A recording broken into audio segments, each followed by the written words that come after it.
નમસ્કાર. ચાલો આજે એક બહુ જ રસપ્રદ અને મહત્વના વિષય પર વાત કરીએ.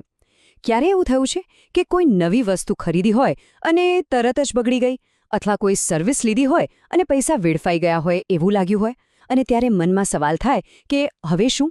તો આજે આપણે એક એવા જ શક્તિશાળી કાયદા વિશે જાણવાના છીએ જે આવા સમયે આપણા અધિકારોનું રક્ષણ કરે છે. ગ્રાહક સુરક્ષા અધિનિયમ. ચાલો જોઈએ કે આ કાયદો કેવી રીતે આપણી મદદ કરી શકે છે.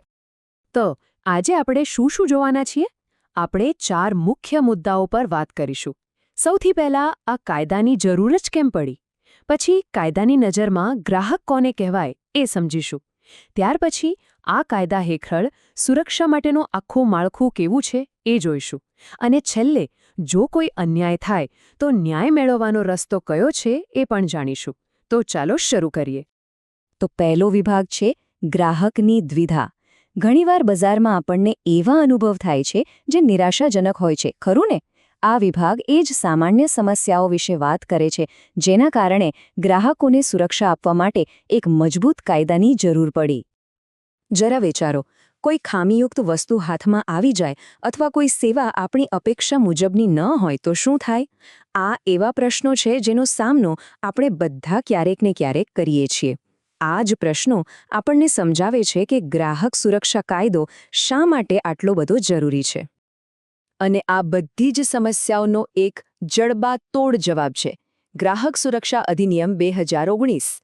આ માત્ર એક કાયદો નથી, પણ સમજો કે એ ગ્રાહકો માટે એક એવી ઢાલ છે જે તેમને બજારમાં થતી અયોગ્ય વેપાર પ્રથાઓ અને ખરાબ સેવાઓથી બચાવે છે. તો હવે સવાલ એ થાય છે કે આ કાયદો કોના માટે છે? શું દરેક વ્યક્તિ આ કાયદા હેઠળ સુરક્ષિત છે? ચાલો હવે એ જ સમજીએ કે કાયદાની નજરમાં ખરેખર ગ્રાહક કોણ ગણાય છે. જુઓ, કાયદા મુજબ ગ્રાહકની એક બહુ ચોક્કસ વ્યાખ્યા છે અને પોતાના અધિકારોને સમજવા માટે આ વ્યાખ્યા જાણવી ખૂબ જ જરૂરી છે. ચાલો જોઈએ કે તે શું છે. હવે અહીં એક બહુ મહત્વનો તફાવત સમજવા જેવો છે. જો કોઈ વસ્તુ પોતાના અંગત ઉપયોગ માટે કે પછી પોતાની આજીવિકા માટે ખરીદવામાં આવે, જેમ કે કોઈ ટેક્સી ચલાવવા માટે કાર ખરીદે, તો તે વ્યક્તિ ગ્રાહક છે. પણ જો કોઈ વસ્તુ ફરીથી વેચવાના હેતુથી કે મોટા વ્યાપારી હેતુ માટે ખરીદવામાં આવે તો તે વ્યક્તિને ગ્રાહક ગણવામાં આવતી નથી. ઓકે, તો વસ્તુઓનું તો સમજ્યા, પણ સેવા એટલે શું? વેલ, આ કાયદા હેઠળ સેવા શબ્દનો અર્થ ઘણો વ્યાપક છે. સાદી ભાષામાં કહીએ તો જો કોઈ સુવિધા માટે પૈસા ચૂકવવામાં આવે તો તે સેવા ગણાય છે. અને જરા આ લિસ્ટ પર નજર તો કરો. આના પરથી જ ખ્યાલ આવી જશે કે આ કાયદો કેટલા બધા ક્ષેત્રોને આવરી લે છે.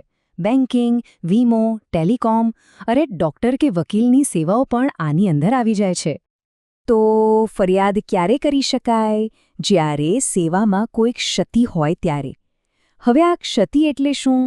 સિમ્પલ છે, એટલે કે સેવાની ગુણવત્તામાં અથવા તેના કામગીરીમાં કોઈપણ પ્રકારની ખામી, ઉણપ કે અપૂર્ણતા.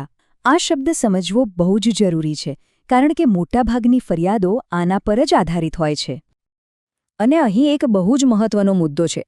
સુપ્રીમ કોર્ટે એક ઐતિહાસિક ચુકાદામાં સ્પષ્ટ કહ્યું છે કે જો તબીબી સેવાઓ માટે પૈસા ચૂકવવામાં આવે તો દર્દી પણ એક ગ્રાહક છે.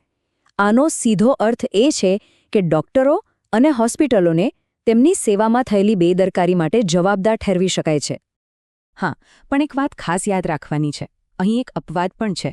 જો કોઈ સેવા એકદમ મફતમાં મળતી હોય, જેમ કે અમુક સરકારી હોસ્પિટલોમાં, તો ત્યાં કાયદાના દાયરામાં નથી આવતી. મતલબ કે સેવા માટે કોઈક પ્રકારની ચૂકવણી થવી જરૂરી છે. ચાલો, તો અત્યાર સુધીમાં આપણે એ સમજી ગયા કે ગ્રાહક કોણ છે અને સેવા શું છે. હવે એ જોઈએ કે આ અધિકારોનું રક્ષણ કરવા માટે આખી સિસ્ટમ કેવી રીતે ગોઠવાયેલી છે. આ આખી સિસ્ટમના મુખ્યત્વે 2 ભાગ છે.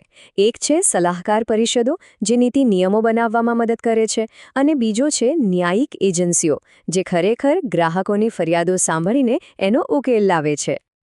સૌથી પહેલા વાત કરીએ સલાહકાર પરિષદોની. આ પરિષદો કેન્દ્ર, રાજ્ય અને જિલ્લા એમ ત્રણેય સ્તરે કામ કરે છે. એમનું મુખ્ય કામ શું છે? તો કે ગ્રાહકોના હિતોનું રક્ષણ થાય એ માટે સરકારને સલાહ આપવી અને સારી નીતિઓ બનાવવામાં મદદ કરવી. અહીં એક વાત બરાબર સમજી લેજો. આ પરિષદોનું કામ પોલિસી બનાવવાનું છે, કોઈની વ્યક્તિગત ફરિયાદ સાંભળીને તેનો નિકાલ કરવાનું નથી. એના માટે તો એક આખી અલગ વ્યવસ્થા છે. તો પછી સવાલ એ જ આવે ને કે જો કોઈની ફરિયાદ હોય તો તેણે જવું ક્યાં? તો ચાલો હવે આપણે ન્યાય મેળવવાના એ જ રસ્તા વિશે જાણીએ. અને આ રહ્યો એ રસ્તો. આ એક 3 સ્તરીય સિસ્ટમ છે. સૌથી પહેલાં ફરિયાદ જાય છે જિલ્લા કમિશનમાં. ત્યાંથી જો સંતોષ ન મળે તો મામલો જાય છે રાજ્ય કમિશનમાં. અને ત્યાંથી પણ આગળ જવું હોય તો છેલ્લે આવે છે રાષ્ટ્રીય કમિશન. આ 3 સ્તરીય સિસ્ટમ બનાવવા પાછળનો હેતુ બહુ સ્પષ્ટ છે, જેથી સામાન્ય નાગરિકને ન્યાય સરળતાથી, ઝડપથી અને બહુ ઓછા ખર્ચે મળી શકે. અને હજુ વાત અહીં પૂરી નથી થતી. આ સિસ્ટમની તાકાત એ છે કે જો રાષ્ટ્રીય કમિશનના નિર્ણયથી પણ કોઈને સંતોષ ન હોય તો તે સીધા જ દેશની સર્વોચ્ચ અદાલત એટલે કે સુપ્રીમ કોર્ટમાં અપીલ કરી શકે છે. આ બતાવે છે કે ગ્રાહકના અધિકારોને કેટલું ગંભીરતાથી લેવામાં આવે છે. તો આ આખી સિસ્ટમ સમજ્યા પછી એક છેલ્લો સવાલ મનમાં આવે છે. એક જાગૃત અને જાણકાર ગ્રાહક ખરેખર કેટલો શક્તિશાળી હોઈ શકે છે? હંમેશા યાદ રાખો, પોતાના અધિકારો વિશે જાણવું એ જ એ અધિકારોને બચાવવાનું પહેલું અને સૌથી શક્તિશાળી પગલું છે. એટલે જાગૃત રહો અને સુરક્ષિત રહો.